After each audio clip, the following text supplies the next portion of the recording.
No siempre fue normal ir a la escuela, y mucho menos si eres diferente. Hubo un tiempo en la historia no tan lejano en el que nacer con una discapacidad significaba quedar fuera de todo, fuera de la educación, fuera de la sociedad y muchas veces fuera de cualquier oportunidad. Pero alguien en algún momento decidió cuestionar eso. No fue un cambio rápido, no fue perfecto, pero fue el inicio de algo enorme. Hoy te voy a contar cómo empezó todo, cómo en la primera mitad del siglo XVIII, entre los años 1770 y 1750, surgieron las primeras ideas que con el tiempo darían origen a la educación especial y más adelante a la educación inclusiva.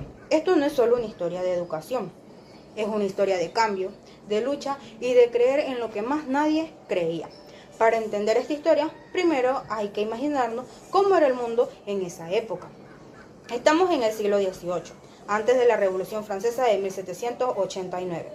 Las sociedades eran profundamente religiosas, muy jerárquicas y con grandes desigualdades. La educación no era un derecho universal, era un privilegio reservado para pocos. Y dentro de este contexto, las personas con discapacidades vivían una realidad muy dura.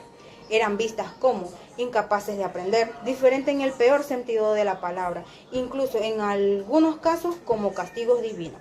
Muchas veces eran ocultas por sus familiares, excluidos de la sociedad, sin acceso a ningún tipo de educación. Lo poco que recibían de ayuda era por caridad, no por reconocimiento de sus capacidades. En este punto de la historia, la idea dominante era que no pueden aprender, pero esa idea estaba a punto de ser cuestionada.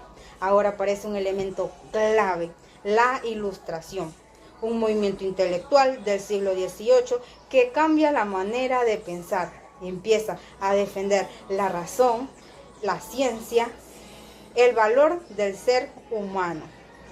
Y con esto nace una pregunta que lo cambia todo. Y si el problema no es la persona, sino la manera de enseñar, aquí entran pensadores importantes como John Locke, 1632-1704, propone que la mente es una tabla en blanco. Todos aprendemos a través de la experiencia. Etienne Bonnot de Condillac, 1714-1780, afirma que el conocimiento viene de los sentidos. Aprendemos escuchando, viendo y tocando. Estas ideas introducen algo revolucionario. Cada persona aprende de diferente manera. El aprendizaje no es fijo, se puede enseñar adaptando métodos. Aquí nacen las primeras bases de la educación inclusiva sin que aún se llame así.